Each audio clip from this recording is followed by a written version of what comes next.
matemática bíblica, a evidência que prova a assinatura de Deus. Capítulo de hoje, o princípio antes do princípio. A atordoante conexão matemática entre Gênesis 1:1 e João 1:1. Esta é a quarta parte de uma série de 4.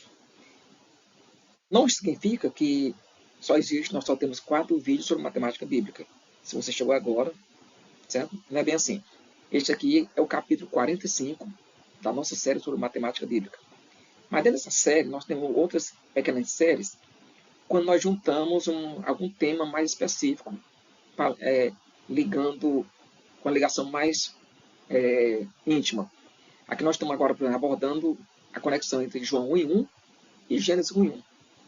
Mas tem outros capítulos que já abordam outras partes da Bíblia, dentro da matemática bíblica. Enfim, aconselho que, se você está tendo contato com isto pela primeira vez, acesse os vídeos desde o primeiro capítulo, na ordem, sem pular, para que você entenda bem esta matemática.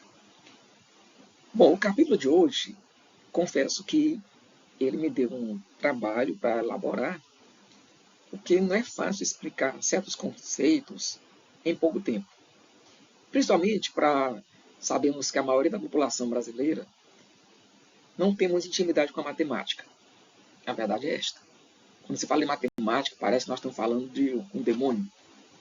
Porque, infelizmente, o nosso ensino de matemática no Brasil, ele não foi muito bem feito. Então, traumatizou muitas gerações, porque nós estamos muito atrasados em relação aos europeus nessa questão aí. Mas, enfim, vamos falar disso aí em outro momento.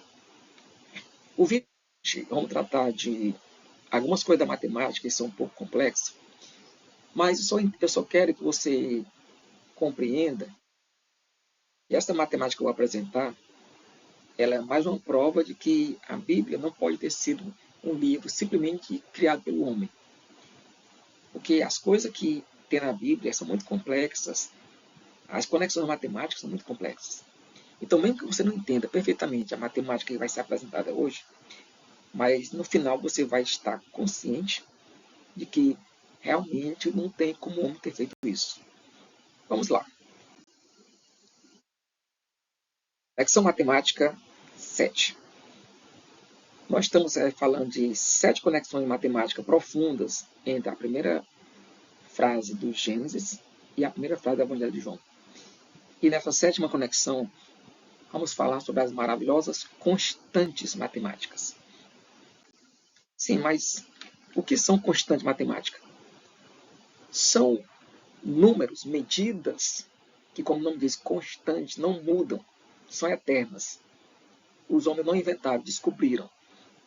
Existem muitas constantes famosas dentro da matemática. Nesse quadro aqui nós temos algumas delas. Temos o famoso número π, que vale aproximadamente 3,14, 15, etc. É um número muito conhecido. Mesmo no ensino fundamental, você topa com esse número nas aulas de matemática. Na segunda linha aí, você tem outro símbolo aí, que é uma letra grega, a letra φ. É para dar nome a essa constante. É o famoso número φ, também conhecido como razão dourada, número de ouro, divina proporção, etc. Que vale 1,618033, assim eternamente. Até agora, na matemática bíblica, a gente não falou desse número aqui, mas tem muita coisa na matemática bíblica, muita coisa sobre esse número. Mas na nossa série não chegamos nisso aqui ainda. Tá? Na terceira linha, nós temos a letra E, que é um símbolo aí, de um famoso número conhecido como número de Euler, ou se pronuncia Euler. Esse número, para os matemáticos, ele é tão famoso quanto o número π. É difícil de explicar porque ele envolve questões de logaritmo, juros.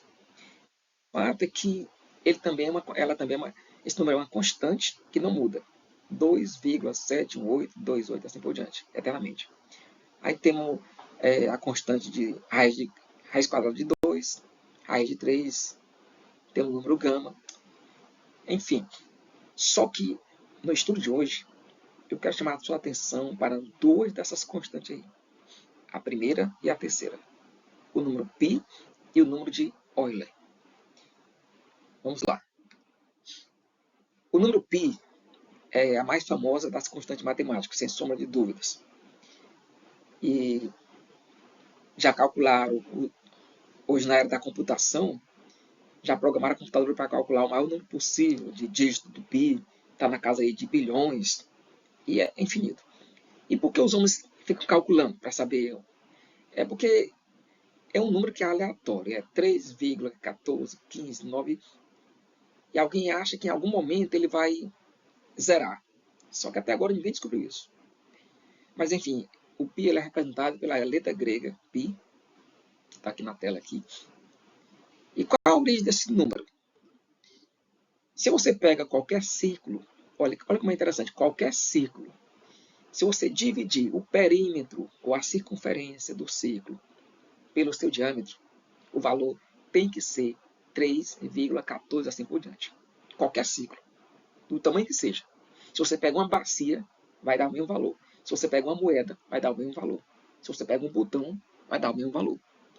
Ou seja, meça a circunferência do círculo, do objeto circular, e depois divida pelo diâmetro.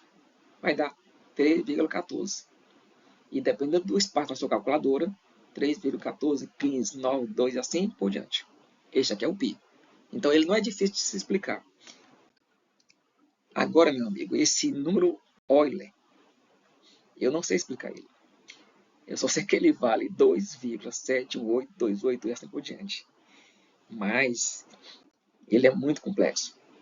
O famoso número de Euler. Aqui tem a fórmula, uma fórmula mais complexa ainda, que leva até ele.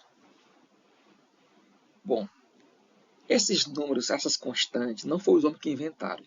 Os homens inventaram as fórmulas para explicar as constantes. Mas as constantes, elas foram criadas por Deus. Elas são eternas. Sempre existiram.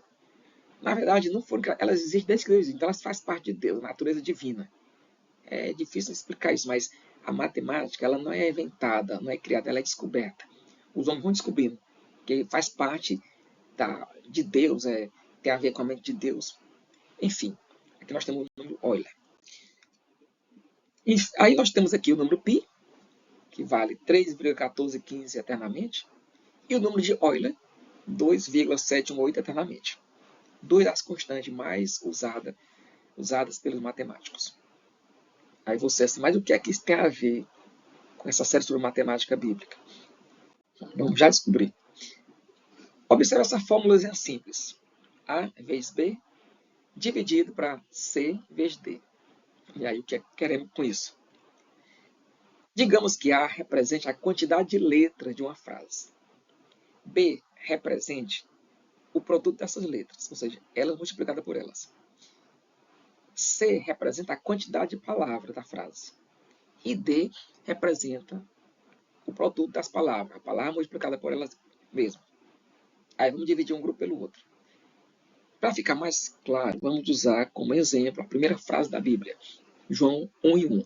E vamos aplicar esta fórmula misteriosa. Letra A, quantidade de letras. João 1:1 tem quantas letras no hebraico? 28. Aí se você multiplica essa letra cada uma por elas, por exemplo, a primeira letra, que vale 2, multiplica pela segunda, que vale 200, pela terceira, que vale 1, pela quarta, que vale 300, multiplicando todas, no final você vai ter esse número aí, que não tem nem como pronunciar agora, que começa com 2, 3, 8, 8, etc.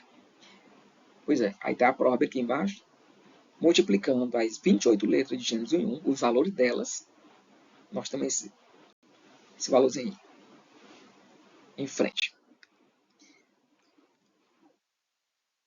Se você pega a quantidade de palavras de Gênesis 1:1, que são 7, e multiplica, aí você pega cada palavra, multiplica pelo valor da outra, por exemplo, a primeira palavra vale 913, multiplica pela segunda, que vale 203, e assim por diante. Aí você tem esse valor aí. Pois é. O que vamos fazer com esse númerozão todo? Primeiro passo, A vezes B. Multiplicando a quantidade de letra pelo produto delas. Segundo passo, C vezes D. Multiplicando a quantidade de palavras de Gênesis vezes o produto delas. Agora vamos multiplicar o resultado do passo A pelo resultado do passo B.